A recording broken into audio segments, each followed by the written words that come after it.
વડોદરાના હરણી બોટ દુર્ઘટનાના 18 જાન્યુઆરીના રોજ બની હતી, જેને 6 મહિના વીતી ગયા. દુર્ઘટનામાં 12 માસૂમ બાળકો, 2 શિક્ષિકાઓના મોત નીપજ્યા. આજે પણ મૃતકોના પરિવારજનો ન્યાયની મીઠ માડીને બેઠા છે. ત્યારે બુધવારે હાઈકોર્ટે હરણી લેક ઝોન દુર્ઘટનામાં કેસમાં રાજ્ય સરકાર તરફથી રજૂ કરવામાં આવેલો રિપોર્ટ સ્વીકારવામાં ઇનકાર કરી દીધો હતો. તેમજ આ જવાબદારી મ્યુનિસિપલ કોર્પોરેશનની હોવાનું જણાવી આખી ઘટનાની નવેસરથી તપાસ કરવા આદેશ આપ્યો છે. ત્યારે હવે સરકાર હાઈકોર્ટના આદેશ મુજબ આગળની કાર્યવાહી કરશે, તેમ મંત્રી ઋષિકેશ પટેલે જણાવ્યું હતું. જે મોટા મોટા માણસોને બચાવવામાં આવે છે અને મોટા માણસો ધારો કે કોર્પોરેશનના અધિકારીઓ, સ્કૂલના સંચાલકો છે, શિક્ષણ મંત્રી છે જે ગુજરાત ગાંધીનગરમાં છે, અત્યારે જે પ્રવાસની શરૂઆત ક્યાંથી થતી બોલે તો સ્કૂલ પરથી. અમે બીજા અમારા પછીના પેરેન્ટ્સ સ્કૂલ હોય છે, કારણ કે એમને જ સ્કૂલમાં મૂકવા જઈએ ને ત્યારે એવું કહેવામાં આવે છે કે હવે જવાબદારી બધી અમારી. અને જ્યારે આ બનાવ બન્યા પછી બી સ્કૂલની તમે બાઇટ સાંભળી હશે પ્રિન્સિપલની, તો એમને એવું કહેવામાં આવ્યું હતું કે બોલે કે આ જે બાળકો મર્યા છે તે અમારા બાળકો હતા, જે ટીચરો મળી હતી અમારી ટીચરો હતી, એટલે અમે બોલે કે પગલાં ભરીશું, કાયદેકીય પગલાં ભરીશું. પણ એ અત્યાર સુધી ક્યાં ખોવાઈ ગયા છે દેખાતા જ નથી. શિમલા મનાલીમાં ફરે છે. અને જ્યારે આ ચૂંટણીનો પ્રચાર પત્યા પછી જ્યારે જે ભાજપ સરકાર આવી બંધારણમાં આવીને ત્યારે એમના નરેન્દ્ર મોદીશ્રી એમને પત્ર મોકલે છે કે ભાઈ તમે શપથવિધિમાં અમારે ત્યાં આવો. પર્સનલી એમને ઇન્વિટેશન આપવામાં આવે છે. એટલે એક અમારી સાથે સરકાર દ્વારા તો મજાકત કરવામાં આવે છે, કારણ કે એમણે આ છોકરાઓની લાગણી પ્રત્યે સહેજ બી નથી. બીજી વસ્તુ, જે હાઈકોર્ટે આદેશ આજે તમામ રિપોર્ટોને સ્થગિત કરીને નવેસરથી એકડો ઘૂંટવાની વાત છે ને, તેનાથી આજે મહાનગરપાલિકાના કમિશનરશ્રી છે, કોર્પોરેશનના મોટા મોટા અધિકારીઓ છે, જેમને ત્યાં આગળ જોવાનું હતું કે આ કોન્ટ્રાક્ટ આપ્યા પછી કોન્ટ્રાક્ટ હેઠળ બધું ચાલી રહ્યું છે, જે સુરક્ષાના સાધનો છે કે નહીં, એ જે દર વર્ષે કે 3 મહિને જેવી વિઝિટ મારવાની હોય છે, એ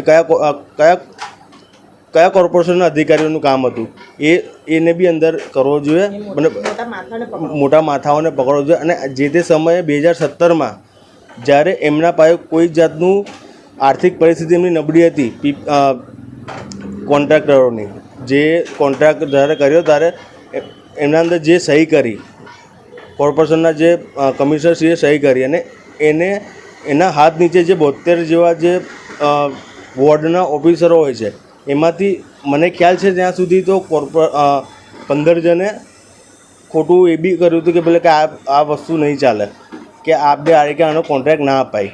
તો પણ એમનું કંઈ મનમાની ચલાવ્યા વગર સત્તાનો દુરુપયોગ કરીને જ્યાં કોન્ટ્રાક્ટ આપવામાં આવે છે એના પર એક્શન લેવામાં આવે. માનનીય હાઈકોર્ટ પર અમારે એટલું ભરોસો છે ને એ મને ન્યાય અપાવશે. લાઇસન્સ રદ કરવામાં આવે અને જે બી પદ્ધતિ એ ખોટું પગલું ભર્યું છે એ પદ્ધતિ એમને.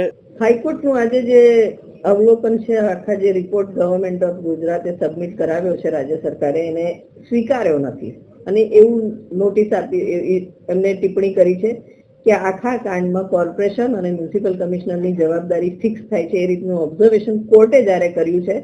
અને કોર્ટે સ્પષ્ટ શબ્દોમાં કહ્યું છે કે જાણે કોઈ આ કોર્પોરેશનના અધિકારીઓને બચાવી લેવામાં આવે એવું ગોળ રિપોર્ટ બનાવવામાં આવે છે ને કોર્ટને ગેરમાર્ગે દોરવાનો રિપોર્ટ બનાવવામાં આવ્યો છે. તો તે બાબતે વિચારવા જેવી વાત એ છે કે જે રિપોર્ટ બનાવવા માટે કમિટીનું ગઠન થયું હતું, એ કમિટીને અમુક અધિકારીઓને બચાવવામાં શું ઇન્ટરેસ્ટ છે? આની પાછળ ચોક્કસ મોટા રાજકીય માથા સંડોવાયેલા છે. ભારતીય જનતા પાર્ટીના પોસ્ટ હોલ્ડર્સ અને જે મોટા નેતાઓ છે, વગદાર નેતા, એમના પ્રેશર હેઠળ અધિકારીઓએ કામ કર્યું હોય એવું દેખાય છે આમાં દેખીતી રીતે. અને અમે ડિમાન્ડ કરીએ છીએ આપના મારફતે કે તાત્કાલિક ધોરણે જે સર્ચ કમિટી, જે આખી રિપોર્ટ બનાવવા માટે કમિટીનું ગઠન થયું હતું, એની બી ઇન્કવાયરી થાય, એમની બી તપાસ થાય કે કયા પ્રેશર હેઠળ એ લોકો આ રીતના ગોળ રિપોર્ટ આપ્યા છે અને અધિકારીઓને બચાવવાનો પ્રયત્ન કર્યો છે.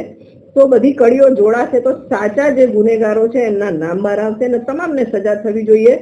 જવાબદાર અધિકારીઓ હોય ને એમના પર પ્રેશરાઇઝ કરવામાં આવ્યું હોય તો એ કયા નેતાઓએ પ્રેશર ઊભું કર્યું છે, તમામને સામે કાર્યવાહી થવી જોઈએ એવું અમે સ્પષ્ટ માનીએ છીએ. અને તો જ માસૂમ બાળકોને ન્યાય મળશે. વડોદરાની પ્રજા જે આ કિસ્સામાં ન્યાય ઝંકી રહી છે અને તેમના પીડિત બાળકોના પરિવારે તમામ લોકો ન્યાય માટે અત્યારે જોઈ રહ્યા છે. સાથે અમે કોર્ટ પાસે એવી અપેક્ષા રાખીએ છીએ કે કોર્પોરેશનની જવાબદારી ફિક્સ થાય તો કોર્પોરેશનને તમામ મૃતક ફેમિલીઝને કમ્પન્સેશન આપવાના બી નિર્દેશ કરવા જોઈએ. ઓલ્ધો એ કમ્પન્સેશન એ બાળકોના જીવની સામે કશું જ નથી, પણ એ બાળકો એમના જીવનનો સહારો હતો. ક્યાંક એ પૈસા એમને લાંબા ગાળે એ સહારામાંથી થોડુંક એમને લાઈફ ઇઝી કરી. જે રીતના વડોદરા શહેરના હરણી લેક ઝોનમાં 12 બાળકો 2 શિક્ષકોના મૃત્યુ થયા હતા, ત્યારબાદ વડોદરા મહાનગરપાલિકા તેમજ વડોદરા શહેર કલેક્ટર દ્વારા એક રિપોર્ટ તૈયાર કરવામાં આવ્યો હતો. એ રિપોર્ટ રાજ્ય સરકારને આપવામાં આવ્યો. રાજ્ય સરકારે થોડી તપાસ કરીને એ રિપોર્ટ આજે હાઈકોર્ટમાં જ્યારે મૂક્યો ત્યારે હાઈકોર્ટે જણાવ્યું કે જે બનાવ બન્યો છે ને જે સમયના જે પણ અધિકારીઓ છે, શાળા સંચાલકો છે, એ લોકોને ક્યાંય અહીંયા દેખાતા નથી અને રિપોર્ટ ક્યાંક ત્રુટિવાળો રિપોર્ટ છે અને રિપોર્ટ લેવાનો ઇનકાર કર્યો છે.